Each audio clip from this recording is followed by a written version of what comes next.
সামাজিক যোগাযোগ মাধ্যমে ভাইরাল হয়েছে বিএনপি নেত্রী রুমিন ফারহানার দুটি ছবি। ছবিতে দেখা যায় তিনি হাসি মাখা মুখে বিছানায় শুয়ে আছেন পাশে একটি হাঁস নিয়ে। তিনি কোনো ক্যাপশন দেননি।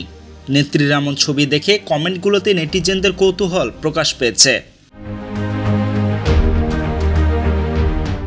একজন ব্যবহারকারী কমেন্টে প্রশ্ন করেছেন, আপু তুমি এই হাঁসটা কোথায় পেলে?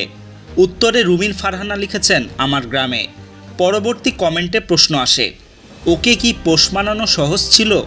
উত্তরে তিনি জানান, ও আজকেই প্রথম এসেছে। নেটিজেনরা এই ছবি নিয়ে নানা অনুমান করছেন। বিশেষত আগামী নির্বাচনকে কেন্দ্র করে অনেকেই মনে করছেন রঙিন ফার্মের এই ছবি দিয়ে রুমিন ফারহানা সম্ভবত ইঙ্গিত দিতে চেয়েছেন